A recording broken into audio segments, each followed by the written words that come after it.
In 1983, a man walked into a Chicago hospital with no medical degree, no credentials, no legitimate training.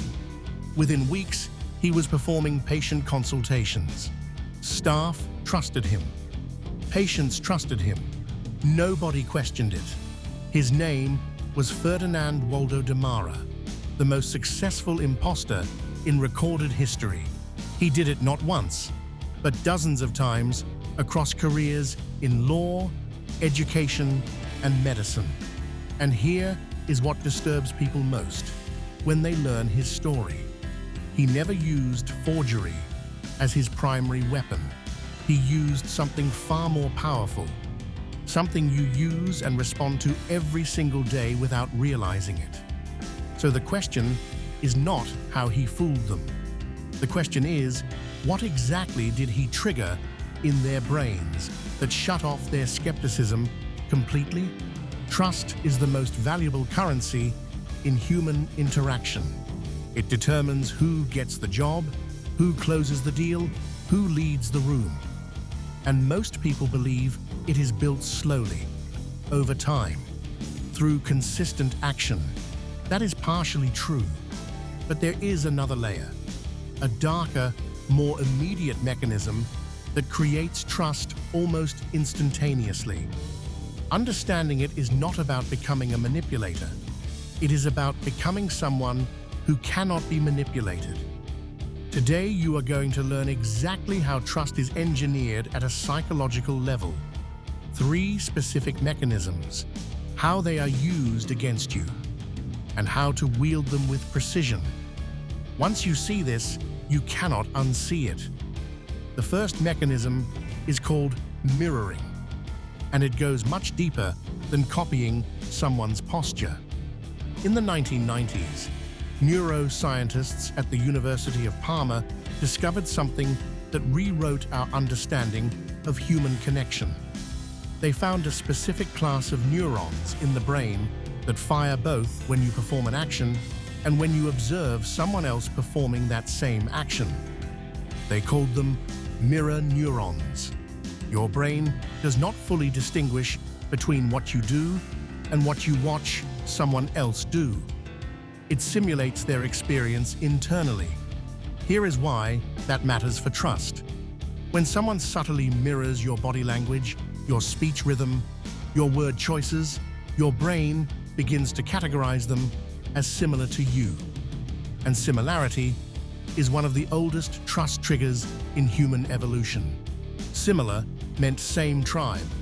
Same tribe meant safe. That instinct never left. It just went underground. FBI negotiators use this. Elite salespeople use this. Therapists use this. And so did Demara. He would study the people he was about to meet, their speech patterns, their professional vocabulary, their mannerisms, before he ever walked into a room. By the time he introduced himself, the people around him felt an inexplicable sense of familiarity. Not because he was qualified, because he felt like them. The application for you is immediate.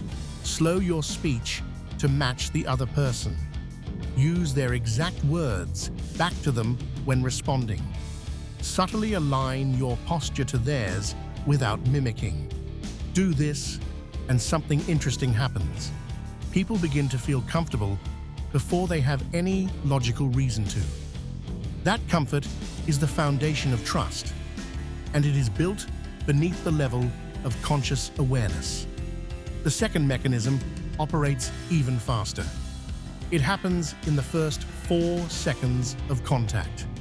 Researchers at Harvard Business School, led by Amy Cuddy, identified that when 2 people meet, the first question the brain automatically asks is not, is this person smart?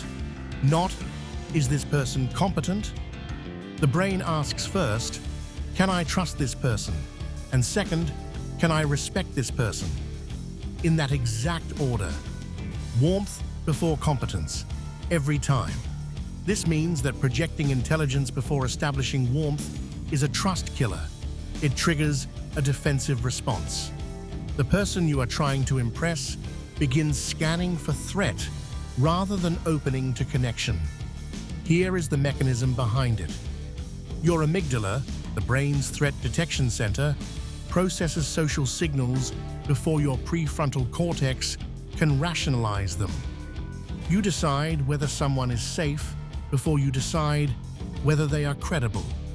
This is why certain people walk into a room and instantly command it, not through arrogance, but through what researchers call projected warmth combined with calm confidence. The combination signals, "I am not a threat," and "I am not threatened." That specific signal is processed as trustworthy before a single word is spoken. In practice, this looks like deliberate eye contact held for just a beat longer than average. It looks like a genuine acknowledgement using someone's name once, early. It looks like the absence of nervous fidgeting, which the brain reads as concealment. Small signals, enormous impact. The people who are best at building instant trust are not the loudest in the room. They are the ones who make you feel seen without making you feel examined. Now here is where it gets dangerous. These mechanisms are not neutral tools. They are actively weaponized by people who do not have your interests at mind. Con artists study warmth projection the way actors study their craft. They know that the faster they make you feel understood, the faster your critical thinking disengages. There is a specific technique called strategic vulnerability.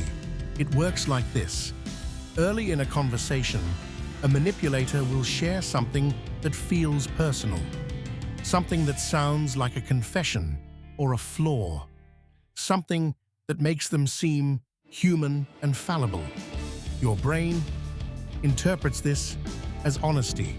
If someone is willing to show weakness, they must not be hiding anything. That is the assumption, and it is precisely the trap. The vulnerability is curated.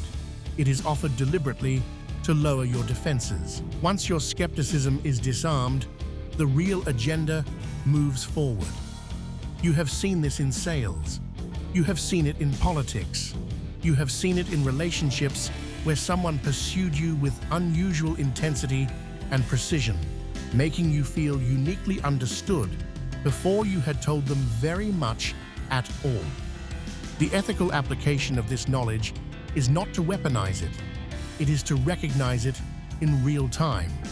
When someone feels inexplicably familiar too quickly, slow down. When warmth is delivered without any friction, examine the timing. Genuine connection builds with some resistance, some natural awkwardness, some adjustment. When it is frictionless from the first moment, that smoothness is often engineered. The most dangerous people you will ever encounter are not the ones who feel threatening. They are the ones who feel immediately safe. Now let's close the loop. Ferdinand de Mara, the man who fooled hospitals, courtrooms, and entire institutions. What was his real weapon? When researchers studied his case, and later when he spoke publicly about it, he said something that stopped people cold. He said the secret was never deception. It was belief. He believed so completely in whatever role he was playing that the people around him borrowed his certainty. That is the deepest truth buried inside all three mechanisms we covered today. Mirroring works because it communicates, "I am like you." Projected warmth works because it communicates, "I am safe." Strategic vulnerability works because it communicates, "I am honest." But underneath all of them is a single unifying principle. Trust is not primarily a rational decision. It is an emotional transfer.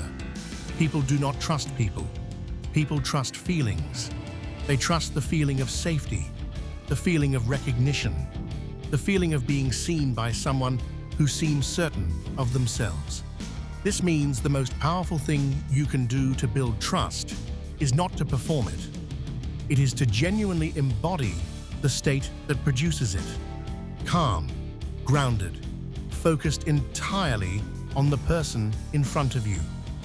When you are truly present, not performing presence, but actually inhabiting it, people feel it, and they call it trustworthy. What they are actually responding to is the absence of agenda. Ironically, the moment you stop trying to be trusted, you become trustworthy. That is not a contradiction. That is the deepest psychology of human connection. You now understand something that most people spend their entire lives feeling but never seeing clearly. Trust is not given, it is triggered. And the triggers are specific, learnable, and measurable. Use this knowledge carefully.